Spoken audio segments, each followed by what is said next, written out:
So what we did is we cut all our rock and we pinned all our rocks onto our wall. And then that's when we came back with our acetone and we just brushed our acetone on. We took our heat gun and that's how you get that sandstone looking feel. It looks incredible, doesn't it? Now, if you notice here, which is very important, we started off with 2-inch foam. And here you're gonna see, well, Bruce, I see 2 inches here and I see 1 inch here. And what I had the volunteers do is take some of the rocks and cut them in half. And I had them keep them, some are at 2 inches, some at 1 inch. And you can see the different dimension, the different depths. So when you do have that foam, make sure you have different size rock. What we're gonna do right now is we're gonna highlight our rocks. And the girls did a great job on sculpting the rocks and putting the base coat on it. But what I want you to do first is we're going to stand back and we just have a regular squirt bottle with water in it. Ooh, now I can do that. See, you can do that, see it? We call it the bachelor man's iron. And what you're going to do So you want a little damp before you start? A little damp, exactly, so it doesn't dry as quick as we want it to. So we're just going to kind of mist it down. We have our darker color that we chose for it. And you made this the ice cream soup. Exactly, okay. exactly, same thing. And I just want you to kind of blot it here and there, you know, in the deep crevices and stuff, just here and there. We don't want to cover the whole thing. And then what you want to do is you want to come back with a paper towel and your squirt bottle again and just mist it one more time. And then what we do is we go in there and we just start blotting. You dab it so that it really looks like shadows and gives a in really your neat rocks. form to the rock. But the key here is don't try to spray it very, very heavily because then it'll start running. You just want to stand back and just give it a little mist, that's all. Right. And that's it. And then we have our rocks.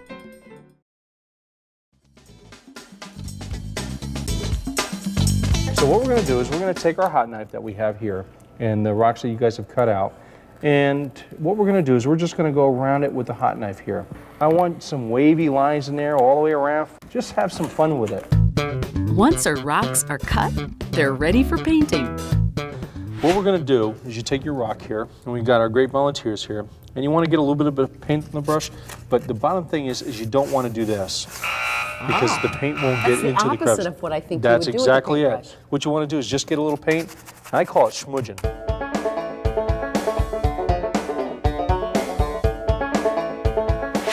Just get it in the crevice and kind of just rotate it in a circle. Right here what we have is we have our base color. So what we want to do is slowly add the black. Ooh. So we want to go ahead and add some black and we want to mix it in there. And look what happens. You just kind of lay it on the side. Oh, look at that. So you get to see how deep the color is. You have your squirt bottle, but we're going to use the water from it. And it wants to be a little bit less than melted ice cream. So we all know what melted ice cream looks like. So I don't know, I probably eat my ice cream. Eat before it melts. This is my favorite part, is I love thinking outside the box. Well, this time I thought outside the bag.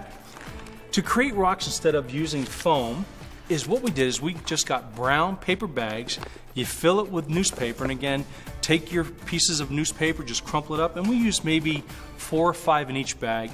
And what we did is we rolled it up, took a stapler, stapled it, and we put it on each end, stapled this end, and stapled that end. And then what I had the volunteers do is painted a solid color. Now after we put them outside and they dried, I had them come in and take the caramel color, which is the base color of the rock, we put a little bit of purple into it, and we took a sea sponge, and we sponged a couple of rocks. That gives it a little bit of texture and detail. But you can tell from our set, once these things are all laid on, I'll tell you what, they do not look like brown paper bags. Now we had some leftover foam. This is our 2-inch foam that we had left over. And you can see what I did here is I layered it. See, we have 1, 2, 3 different layers. And this was just scrap foam that was laying on the ground. Don't let it go to waste. So we took our hot knife, cut whatever shape, whatever size of the piece of scrap foam that we had. We took our 2-inch pin nails and we just pinned them in. Took our base color, base colored it out, and then we took our sponge color, we sponged it, and we didn't let anything go to waste, and we got some foam rocks.